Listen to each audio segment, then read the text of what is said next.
हम लोग vector chapter शुरू किए थे जिसमें हम कुछ एग्जाम्पल बता चुके थे। प्रश्नावली अगर देखेंगे तो सारा जो एग्जाम्पल बताए उसी से रिलेटेड प्रश्नावली भी है, तो प्रश्नावली का अलग से बताने की जरूरत नहीं है, हम थोड़ा बहुत हिंट्स दे देते हैं, आप लोग सब कर सकते हैं। जैसे कि अगर पहला क्वेश्चन देखा जाए, पहला क्वेश्चन सेम टू सेम ऐसा हम एग्जाम्पल में करा चुके हैं, तो ये आप लोग आसानी से कर सकते हैं। निम्नलिखित मापों को अदिश सदिश रूप में श्रेणी बस करना है, तो ऐसा भी क्वेश्चन करा चुके हैं। ये किलोग्राम है, किलोग्राम मतलब वजन। जब भी कोई चीज़ का वजन करते हैं तो उसका कोई दिशा नहीं होता है, इसलिए ये क्या है, अदिश है, इसलिए क्या है, अदिश है, लिख देते हैं। और ये 2 मीटर दिया हुआ है, 2 मीटर मतलब देखो जब दूरी देता है तो दूरी दो टाइप का होता है, एक दूरी होता है, एक विस्थापन होता है। अगर दूरी के साथ दिशा को इंडिकेट करता है मतलब वो विस्थापन दिया हुआ है, अब विस्थापन होता है तो वो क्या होता है, सदिश होता है, तो ये क्या हो जाएगा, सदिश हो जाएगा। और ये एंगल दिया है, एंगल का कोण का कोई दिशा नहीं होता है, कोण का कोई दिशा नहीं होता है, तो इसलिए ये क्या हो जाएगा, अदिश हो जाएगा। ये दिया है वाट, वाट मतलब पावर, शक्ति, जो शक्ति होता है उसका कोई दिशा नहीं होता है, तो ये भी क्या होता है, अदिश होता है। ये चार्ज कूलम किसका, आवेश का दिया हुआ है, आवेश का कोई दिशा नहीं होता है, इसलिए क्या होगा, ये अदिश होगा। ये सिर्फ मीटर पर सेकेंड स्क्वायर दिया हुआ है, तो ये त्वरण होता है, मीटर पर सेकेंड स्क्वायर क्या होता है, त्वरण होता है, त्वरण का हमेशा दिशा होता है, इसलिए क्या हो जाएगा, सदिश हो जाएगा। बस ऐसे ही याद रखना है। इसको भी देख सकते हैं, समय कालांश मतलब आवर, टाइम बोला है, इसको बोल सकते हैं टाइम पीरियड बोला जाता है, समय, तो ये भी समय का कोई दिशा नहीं होता है, तो ये भी क्या होता है, तो ये भी अदिश होता है। दूरी का भी कोई दिशा नहीं होता है, तो ये भी क्या होता है, अदिश होता है। बल कल ही बताए थे कि बल, एक बल का दिशा होता है, इसलिए ये क्या होता है, सदिश होता है। वेग कल भी बताए थे कि वेग क्या होता है, तो सदिश होता है, ये सब कल बता दिए थे। कार्य जो होता है वर्क, तो कार्य का भी कोई दिशा नहीं होता है, इसलिए क्या है, ये अदिश होता है। ये सब चीजें याद रखने वाला है, ठीक। बात करते हैं तो ऐसा क्वेश्चन कल ही बता दिए थे कि इसमें से कौन सा स आदिम है। स आदिम किसको बोलते हैं, स आदिम उस वाले सदिश को बोलते हैं, उस वाले वेक्टर को बोलते हैं जिसका इनिशियल पॉइंट सेम हो, मतलब प्रारंभिक बिंदु सेम हो। यहाँ पर देख सकते हैं ए और डी का, दोनों का प्रारंभिक बिंदु एक ही बिंदु से निकल रहा है, इसलिए ए और डी क्या कहलाएगा, स आदिम कहलाएगा। और कोई है क्या ऐसा, और कोई इसमें और कुछ भी और कोई नहीं है। सी और ए का देखेंगे तो इसका प्रारंभिक और अंतिम बिंदु एक ही है, तो और कोई सह आदिम नहीं है, यही दो है। समान किसको बोलते थे, जिसका परिमाण और दिशा दोनों समान हो, परिमाण और दिशा। तो देख सकते हैं बी और डी, बी और डी क्या है, दोनों लंबाई में बराबर भी है और दिशा भी दोनों का समान, ये भी इस दिशा में, ये भी इस दिशा में है, इसलिए बी और डी क्या कहलाएगा, समान सदिश कहलाएगा। लेकिन ए और सी समान सदिश नहीं कहलाएगा, लंबाई तो बराबर लेकिन दिशा उल्टा है, इसका दिशा इधर है, इसका दिशा इधर है, तो ए और सी समान सदिश नहीं होगा, इस बात को ध्यान रखना है। 3 नंबर पूछा है कि संरेख परंतु असमान, संरेख होना चाहिए और असमान होना चाहिए, संरेख। अब देखो संरेख का मतलब है कि जो समांतर हो, तो बी और डी समांतर है तो संरेख तो होगा, लेकिन पूछा है कि असमान भी होना चाहिए, लेकिन ये तो समान भी है ना, इसलिए इसको नहीं लेना है। संरेख हो लेकिन असमान हो, देखो ए और सी भी समांतर है तो संरेख है ये, लेकिन ये असमान है। अभी हम लोग देखा ना कि ये असमान है, इसलिए कौन सा हो जाएगा, ए और सी जो हो जाएगा वो संरेख हो जाएगा। तो इस तरह से बता सकते हैं। 5 नंबर जो क्वेश्चन था इसमें सही उत्तर या असत्य असत्य बताना है, तो बोला है ए तथा माइनस ए संरेख है। तो देखो ए जो ए वाला सदिश होगा और माइनस ए क्या होता है, तब बताया था कि जो ए सदिश होता है उसी के विपरीत दिशा जब होता है तो वो क्या होता है, समान परिमाण की विपरीत दिशा जब होता है तो माइनस ए बनता है। तो ये एक दूसरे के समांतर तो संरेख होगा, तो ये सत्य है, तो ये क्या है, ट्रू है, सत्य है, टी से दिखा रहे ट्रू। 2 संरेख सदिशों का परिमाण सदैव समान होता है। अब देखो 2 संरेख सदिश होता है, क्या उसका परिमाण समान होता है क्या, ऐसा कुछ सदैव मतलब हमेशा बोल रहा है, हो भी सकता है नहीं भी हो सकता है, इसलिए संरेख का मतलब होता है समांतर। जरूरी नहीं है कि परिमाण समान हो, जरूरी नहीं है कि परिमाण समान हो, संरेख का मतलब ही बताए थे ना कि जरूरी नहीं है कि परिमाण समान हो, सिर्फ समांतर देखना रहता है। लेकिन ये बोल रहा है कि सदैव इसका परिमाण भी समान होता है, इसलिए ये असत्य हो जाएगा। अगर यह समान परिमाण वाले 2 सदिश संरेख होते हैं, अब जिसका परिमाण समान है वो जरूरी है कि संरेख होगा, ऐसा जरूरी नहीं है। समान परिमाण वाले 2 संरेख, अब देखो अब मान लो कि ये और ये भी 10 सेंटीमीटर की लंबाई का है, ये भी 10 सेंटीमीटर लंबाई का है, क्या ये दोनों संरेख है क्या, नहीं है। तो समान परिमाण वाले जरूरी नहीं है कि वो संरेख हो, तो इसलिए ये क्या हो जाएगा, ये भी गलत हो जाएगा। समान परिमाण वाले 2 संरेख सदिश समान होते हैं। अब देखो बोला है समान परिमाण भी हो, समान परिमाण वाले दो संरेख सदिश, कैसा सदिश है, संरेख सदिश समान होते हैं। ऐसा होगा क्या, बोला गया है कि ऐसा दो सदिश लेना है जो समान हो, परिमाण क्या हो, समान हो, और साथ साथ क्या हो, संरेख भी हो।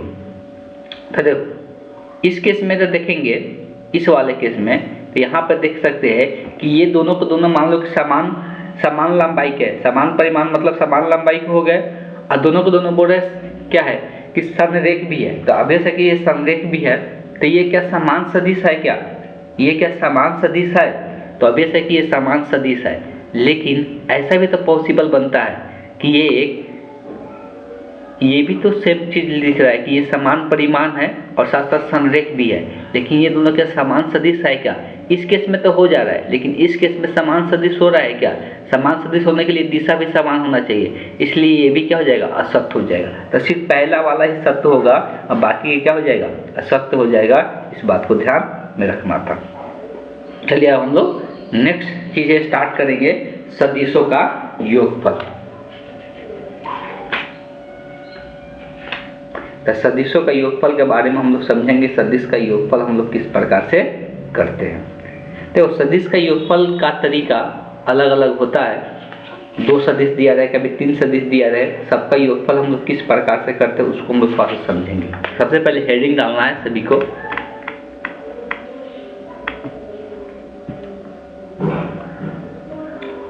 सदिशों का योगफल।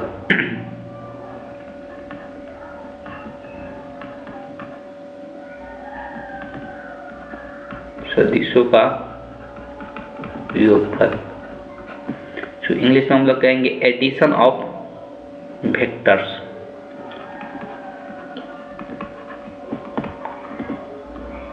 एडिशन ऑफ वेक्टर्स, ठीक है। तो अगर हमें बहुत सारे सदिश दिया हुआ है तो उसका योगफल किस प्रकार से ज्ञात करेंगे। अगर हम लोग को सदिश बहुत सारे दिया हुआ है तो उसका योगफल किस प्रकार से ज्ञात करेंगे, इस चीजों को हम लोग समझने वाले हैं। पहले दो सदिश के लिए देखते हैं, लिखेंगे माना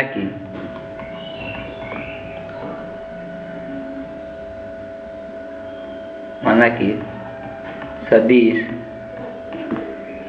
ए बी तथा सी दिया हुआ है, तो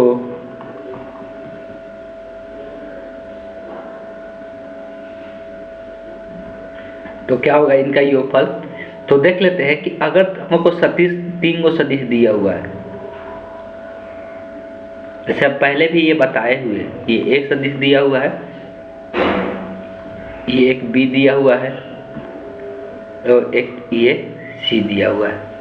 ये तीनों सदिश का हमको योगफल ज्ञात करना है। सबसे पहले सदिश का योगफल ज्ञात करने का लिखने का तरीका क्या है, सभी को ध्यान समझेगा।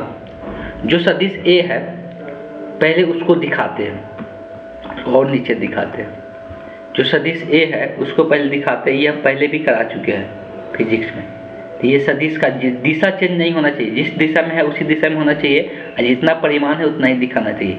अब देखो योगफल ज्ञात करने के लिए योगफल वाले सदिश, ये तीनों का योगफल सदिश दिखाने के लिए इसका जो अंतिम बिंदु है दूसरा वाला का प्रारंभिक बिंदु से जोड़ते हैं, उसका भी दिशा, इसका जो प्रारंभिक बिंदु है इसके प्रारंभिक बिंदु इसके अंतिम बिंदु पर लाकर जोड़ेंगे और समान ही दिशा में, जैसे दिशा इसका दिख रहा है उसी दिशा में इसको दिखाना है। लंबाई भी समान होना चाहिए, ठीक, अंतर नहीं आना चाहिए। तो ये सदिश बी हो गया। फिर अगर सी वाला को भी इसी के साथ जोड़ना है तो इसका बी का अंतिम बिंदु सी का प्रारंभिक बिंदु से जोड़ेंगे और देखेंगे कि लंबाई में समान होना चाहिए और दिशा भी समान होना चाहिए, दिशा भी परिवर्तन नहीं होना चाहिए। तो ये इतना लंबाई का है, ये दिखा दिए। ये हम पहले भी करा चुके हैं फिजिक्स जब पढ़ा रहे थे उस टाइम। तो ये सदिश सी हो गया। अब जब जी तीनों को इस प्रकार से दिखा दिए तो ये तीनों का योगफल सदिश कौन बनेगा। तो जहाँ से शुरुआत किए थे, शुरुआत यहाँ से किए थे ना, तो इसका प्रारंभिक बिंदु इसके अंतिम बिंदु से जब कनेक्ट करते हैं, इसका प्रारंभिक बिंदु जब इसके अंतिम बिंदु से कनेक्ट करते हैं तो इससे जो बनने वाला सदिश होता है वही तीनों का योगफल सदिश कहलाता है। वही तीनों का क्या कहलाता है, योगफल सदिश कहलाता है। तो इस तरह से हम लोग योगफल सदिश निकालते हैं। जितना सदिश का भी योगफल सदिश निकालना है बहुत आसानी से बता सकते हैं। बस ध्यान में यही रखना है कि सदिश ए के प्रारंभिक बिंदु जो होगा, अब वहाँ से क्या करना है, अगले वाले सदिश को उस अंतिम बिंदु के प्रारंभिक बिंदु से जोड़ते जाना है। और जब जितना सदिश रहेगा सबको जोड़ देंगे तो शुरुआत जहाँ कहाँ किए थे, शुरुआत वाला सदिश का जो प्रारंभिक बिंदु होगा, अंत वाला सदिश का जो अंतिम बिंदु होगा, उसको आपस में जोड़ दिया जाता है। तो उससे जो बनने वाला सदिश होता है उस सारे सदिश का क्या होता है, योगफल होता है। बस यही चीजें ध्यान में रखना है। बात क्लियर है? चलिए चलते हैं नेक्स्ट। हम लोग देखते हैं कि और तरीका क्या है। अगर दो सदिश दिया रहेगा योगफल निकालने का तो ये एक तरीका है, सभी को पहले ध्यान में रखना है। चलिए तो यहाँ पे हम लोग दो सदिश के लिए लेते हैं। अब लिख देते हैं त्रिभुज के नियम से, लिख देते हैं पहले हेडिंग त्रिभुज के नियम से दो सदिशों का योग। त्रिभुज के नियम से दो सदिशों का योग। माना कि दो सदिश ए तथा बी है, ठीक है। तो त्रिभुज के नियम से सेम अभी जो ऊपर में बताया उसी प्रकार से होगा। मान लो कि अगर दो सदिश दिया हुआ है तो एक का ध्यान में रखना है, एक का अंतिम बिंदु, एक प्रारंभिक बिंदु, अंतिम बिंदु, फिर अंतिम बिंदु से एक प्रारंभिक बिंदु जुड़ेगा।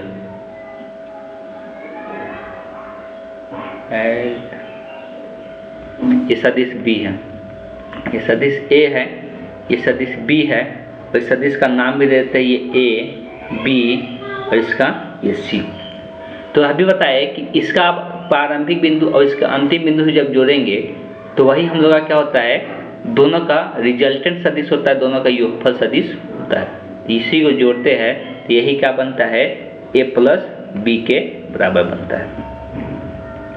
अब इसमें अगर हम लोग रिजल्ट का बात करेंगे, इसको हम दिखाएंगे कैसे, रिजल्ट को दिखाने का तरीका क्या है उसको समझना है, ठीक है। अभी हम लोग पढ़े, अब देखो जब ये पूरा पाथ में हम घूमेंगे, यहाँ से यहाँ गए, फिर यहाँ से यहाँ आए, फिर यहाँ से यहाँ आएंगे, तो पूरा पाथ में रिजल्ट क्या आएगा, रिजल्ट क्या आने वाला है, रिजल्ट ये आने वाला है कि हम लोग का पूरा का परिमाण क्या होगा, शून्य होगा। इसलिए कि जब ये पूरा सदिश को हम लोग लेंगे तो पूरा सदिश यहाँ से घूम के आने के बाद परिमाण क्या मिलेगा, शून्य मिलेगा, ठीक है। विस्थापन सदिश, कुल विस्थापन सदिश क्या होगा, शून्य होगा। तो कुल विस्थापन सदिश का मान यहाँ पर शून्य होगा। तो ये भी लिख सकते हैं कि चूंकि त्रिभुज ए बी सी में कुल विस्थापन सदिश शून्य होगा, इसलिए पूरा जब घूम के आएंगे तो क्या होगा, शून्य ही होगा। अब सब सदिश को लिखते हैं। पहले यहाँ से ए टू बी वाला सदिश को कैसे दर्शाएंगे, ए टू बी सदिश, ठीक है। फिर प्लस बी टू सी सदिश जा रहे थे, इसका इनिशियल, इसका अंतिम बिंदु को दर्शा रहे थे, बी टू सी सदिश, ये भी आएगा। अब यहाँ पर सी टू ए अगर जाते हैं हम यहाँ पर विस्थापित कब होगा, जब सी टू ए जाएंगे। लेकिन यहाँ सदिश क्या दिया हुआ है, ए टू सी दिया हुआ है। ध्यान से सुनने से पहले इस बात को, यहाँ सदिश क्या दिया हुआ है, ए टू सी दिया हुआ है। लेकिन हमको जाना किधर है, सी टू ए जाना है ना, मतलब हमको उल्टा सदिश लेना है। और जब ए सी का उल्टा लेते हैं तो उल्टा में क्या हो जाता है, माइनस लग जाता है। तो माइनस ए सी सदिश बराबर में क्या हो जाएगा, शून्य हो जाएगा।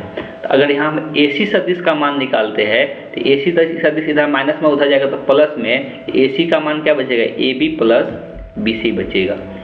तो इस तरह से हम बोल सकते हैं जो रिजल्टेंट सदिश आ रहा है ए सी का मान, वो क्या आ रहा है, दोनों सदिशों के योगफल के बराबर आ रहा है। तो यही हम लोग को दिखाना था कि ए सी जो है वो क्या है, A B plus B C के बराबर है। यहाँ पर ये भी लिख सकते हैं जो ये मान आया है, ये ए सी सदिश का मान आया है जो कि ए प्लस बी के क्या है, बराबर। तो इसी को बोलते हैं हम लोग परिमाणी सदिश या परिमाण सदिश हम लोग के नाम से जानते हैं। मतलब दोनों का योगफल जो निकल के आया उसको हम लोग परिमाणी या रिजल्टेंट सदिश के भी नाम से हम लोग जानते हैं। इस बात को ध्यान में रखना है। ये त्रिभुज के नियम से सदिश का योगफल निकालने का तरीका होता है। ये त्रिभुज के नियम से सदिश का योगफल निकालने का तरीका होता है। एक और हम लोग तरीका पढ़ते हैं त्रिभुज का योगफल निकालने का, वो होता है समांतर चतुर्भुज के नियम से। समांतर चतुर्भुज के नियम से दो सदिशों का योग। अगला हेडिंग हम लोग डाल के लिखेंगे, समांतर चतुर्भुज के नियम से दो सदिशों का योग। हेडिंग डालना है सभी को, समांतर चतुर्भुज के नियम से, समांतर चतुर्भुज के नियम से दो सदिशों का योग। इसमें भी मान लेना है, माना कि दो सदिश ए तथा बी है, ए तथा बी है। अभी समांतर चतुर्भुज का नियम कब लगता है? देखो, अभी जो सदिश हम दिखाए थे वो एक का अंतिम बिंदु दूसरे के प्रारंभिक बिंदु से जुड़ा हुआ था। लेकिन कभी कभी ऐसा होता है कि मेरे पास दो सदिश है, ध्यान दे, मेरे पास दो सदिश है, लेकिन यहाँ पे दिक्कत क्या आता है कि दोनों का प्रारंभिक बिंदु समान होता है। दोनों का प्रारंभिक बिंदु क्या होता है? समान होता है। मेरे पास दो सदिश है लेकिन दोनों का प्रारंभिक बिंदु क्या है? समान है।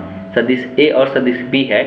जब ऐसा होता है तो हम लोग समांतर चतुर्भुज के नियम से बनाते हैं। समांतर चतुर्भुज का नियम कहने का मतलब क्या है? अभी थोड़ा देर पहले बताया, ये सदिश बी है तो इसके समांतर अगर ड्रॉ करते हैं, अगर एक समांतर सदिश ड्रॉ करते हैं, अगर सेम परिमाण हो और सेम दिशा हो तो ये भी क्या बनेगा? सदिश बी ही बनेगा। ये भी क्या बनेगा? सदिश बी ही बनेगा। वैसे ही अगर सदिश ए का बात करते हैं तो सदिश ए के समांतर अगर ड्रॉ करते हैं, अगर दिशा और परिमाण समान हो तो ये भी सदिश क्या कहलाएगा? सदिश ए ही कहलाएगा। तो इस तरह से ये क्या बन गया? समांतर चतुर्भुज बन गया। समांतर चतुर्भुज में अभी हम लोग थोड़ा देर पहले ही पढ़े एक त्रिभुज का नियम कि अगर सदिश ए है, उसका प्रारंभिक बिंदु उसके अंतिम दूसरा वाला का अंतिम बिंदु, दूसरा वाला का प्रारंभिक बिंदु पहला वाला का अंतिम बिंदु से जोड़कर कोई सदिश बनाया जाए तो इसका अगर रिजल्टेंट सदिश का बात करते हैं तो इसका शुरुआत वाला से अगर यहाँ से मिला देते हैं तो यही हम लोग का इसका रिजल्टेंट सदिश होता है। मतलब दोनों का योगफल के बराबर होता है। तो कहने का मतलब ये है कि समांतर चतुर्भुज बनाकर हम लोग ऐसे भी योगफल दर्शा सकते हैं। अगर मान लो कुछ दो सदिश दिया हुआ है जिसका दोनों का प्रारंभिक बिंदु यहाँ पे समान है, यहाँ पर दोनों का प्रारंभिक बिंदु क्या समान हो तो इसे क्या करना है? एक समांतर चतुर्भुज बना देना है और इससे बीच का जो डायगोनल ड्रॉ करेंगे यही दोनों सदिश का योगफल के बराबर होगा। यही दोनों सदिश का क्या होगा? योगफल के। तो इसका मतलब ये निष्कर्ष निकल के आ रहा है कि कोई भी अगर दो सदिश का प्रारंभिक बिंदु समान है और उसका अगर रिजल्टेंट सदिश का बात करेंगे, उसका योगफल सदिश का बात करेंगे, हमेशा इससे बीच से होते हुए कहीं ना कहीं जाएगा इसका रिजल्टेंट सदिश। जब दोनों का प्रारंभिक बिंदु समान होगा तब इस बात को ध्यान में रखना है। ये त्रिभुज वाला नियम भी इसमें समझ सकते हैं। इसके लिए हम क्या किए? बी के समांतर एक सदिश ड्रॉ किए जो कि समान परिमाण का हो। तो जब समान परिमाण भी दिशा भी समान हो तो सदिश ए है तो ये भी क्या होगा? सदिश ए ही होगा। जैसे सदिश ये बी है तो सदिश बी ही हो जाएगा और ये सदिश ए है तो सदिश ए ही बन जाएगा। और इसी को डायगोनल को मिला देंगे तो ऑब्वियस है कि ये सदिश ए प्लस बी हो जाएगा। ये त्रिभुज वाला भी नियम पढ़े थे ना, तो इससे ये सदिश ए प्लस बी हो जाएगा। तो इस तरह से भी हम लोग दर्शा सकते हैं। तो ये एक दिमाग में बात को रखने वाला है कि जब भी अगर दो सदिश दिया हुआ है जिसका इनिशियल पॉइंट सेम हो तो उसका हम लोग परिमाणी सदिश कैसे दिखाएंगे, उसका रिजल्टेंट सदिश हम लोग किस प्रकार से दर्शाएंगे। ठीक है, बस ये इस चीज को ध्यान में रखना था।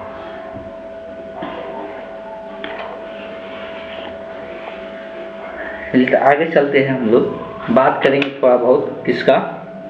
तो यहाँ पर अभी हम लोग बात करेंगे सदिश को कुछ गुणधर्म के बारे में बात करेंगे। सदिश का जो गुणधर्म होता है वो क्रम विनिमय के नियम को भी मानता है। क्रम विनिमय के नियम को मानता है, इस बात को ध्यान में रखना है। और सहचार्य गुण भी इसमें फॉलो होता है, सहचार्य गुण भी फॉलो होता है। ये सब विशेष बेसिक चीज के लिए फॉलो होता था, इंटीजर के लिए, वास्तविक संख्या के लिए, लेकिन अब ये सदिश के लिए भी फॉलो होगा। इसमें छोटा छोटा सा शॉर्ट हैंड करके लिखना है, सदिश योगफल के गुणधर्म, सदिश योगफल के गुणधर्म, properties of the vector addition, English में भी लिख सकते हैं, प्रॉपर्टीज और vector addition, properties of vector addition. सबसे पहला लेते हैं इसमें एक नंबर, क्या लेंगे, एक नंबर तक क्रम विनिमयता। कौन सा नियम, तो क्रम विनिमयता नियम।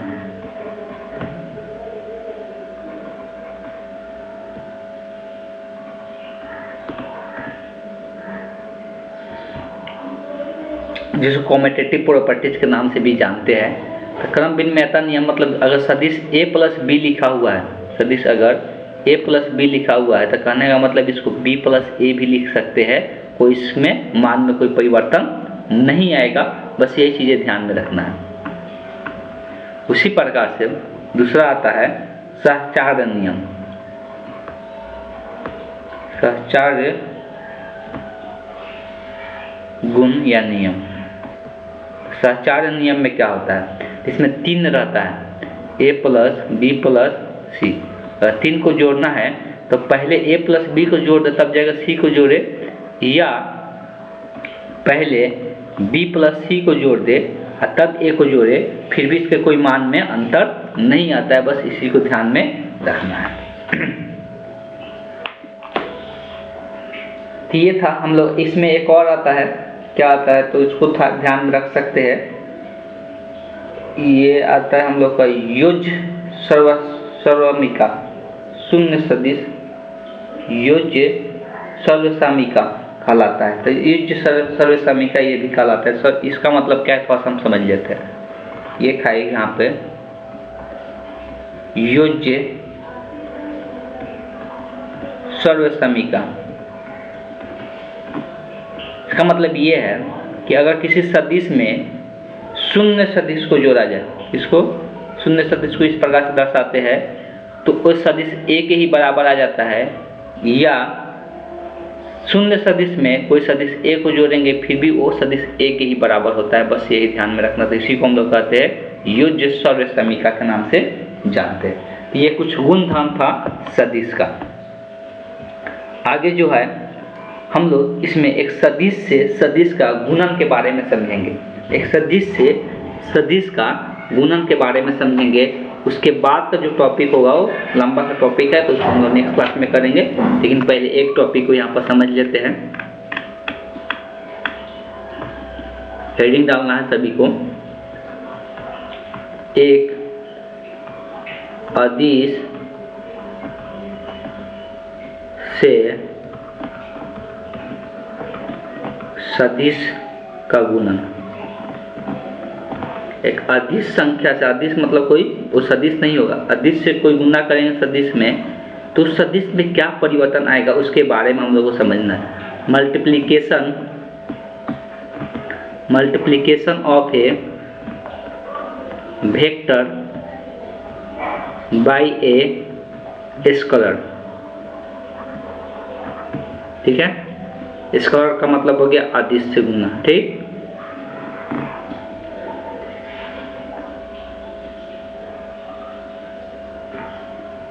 लिखना है माना कि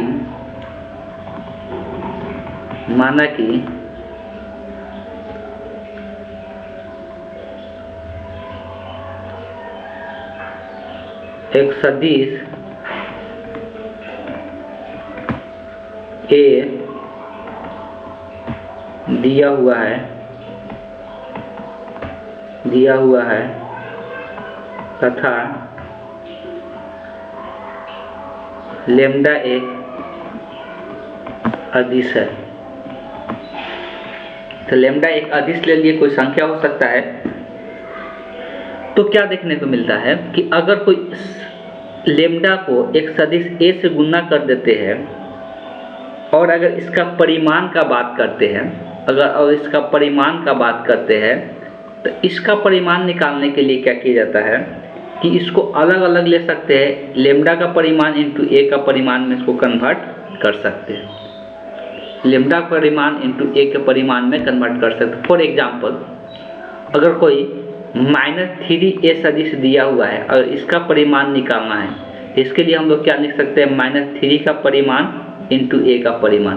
-3 का परिमाण का मतलब क्या है, अगर मॉड लग गया मतलब पॉजिटिव हो जाएगा और यहाँ पे a का परिमाण के ये गुणनफल के बराबर होगा।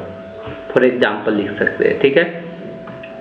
लेकिन अभी हम लोग चर्चा करने वाले हैं कि कोई सदिश में अगर किसी संख्या से गुना कर देते हैं, मान लो कि इसको डायग्राम से समझते हैं।